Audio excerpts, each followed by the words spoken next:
অভাব রাখছি না আম্মা। মাগার তোর বউরে তো আমার সুখী মনে হয় না, আমি জান।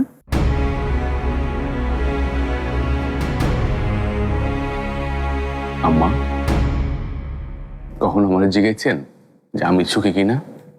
কেলা, তুই তো ভালো আছোস, কাম কাজ লয় আছোস। হ্যাঁ ভালোই আছি, মাগার আমার যেটা সব থেকে বেশি দরকার সেটাই নাই কে। এই বাড়ি সব চালাই আমি, সবার লাগে স্যাক্রিফাইস করতেছি আমি, সবটার লেগে খাইটা পাত্তি নে দিতাছি, কারো কোনো অভাব রাখি না কে। মাগার সব থেকে বড় অভাবটাই আমার।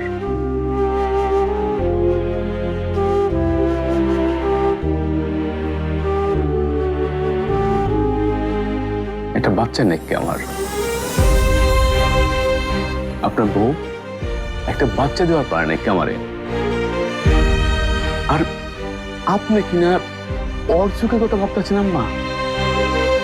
মাগার দেখেন, বিয়া বিয়ে আমি নিজে পছন্দ করি নাকি আম্মা, আপনার পছন্দের মায়ের এই বিয়ে করছি।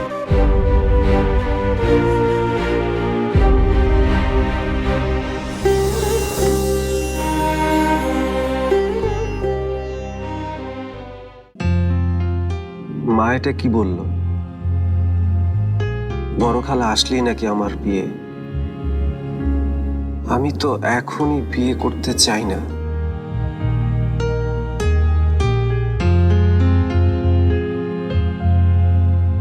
আমার তো ঘুরে ফিরে ওই একজনকেই ভালো লাগে, তোমাকে জবা।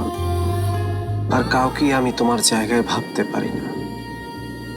কিন্তু তুমি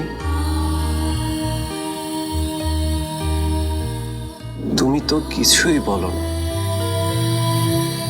আমার ভেতরে যে ভীষণ ঝড় বয়ে চলছে,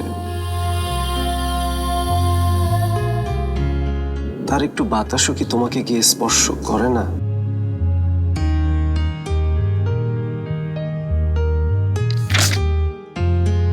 আজকে এতদিন পরে ফোনে আমাদের কথা হলো, আর তুমি কিনা মুখের উপর কেটে দিলে। আমি কি ইচ্ছে করে ফোন করছি? একবার মোবাইলের চার্জ শেষ হয়ে গেল, আর একবার চাচা এসে পড়লো। এখানে কি আমার দোষ?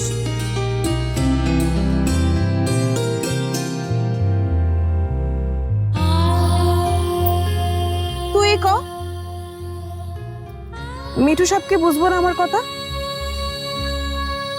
আমার যে খারাপ লাগতেছে তার সাথে অমন কইরা এইটা কি সে বুঝবো না? খারাপ লাগছে, খুব খারাপ লাগছে।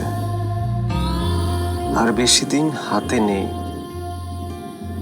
বড় খালা আসলে মা যেভাবেই হোক আমার বিয়ে দিবে। আমি কি করব? তাহলে কি আমার জীবনে জবার অধ্যায় শেষ,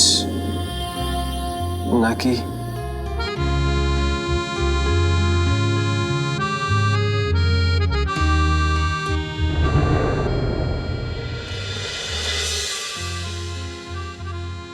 কি কইলি? উনি আবার আইবো আমগো গ্রামে?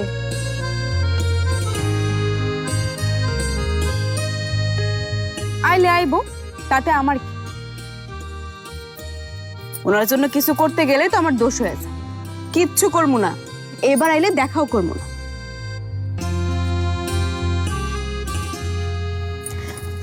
আচ্ছা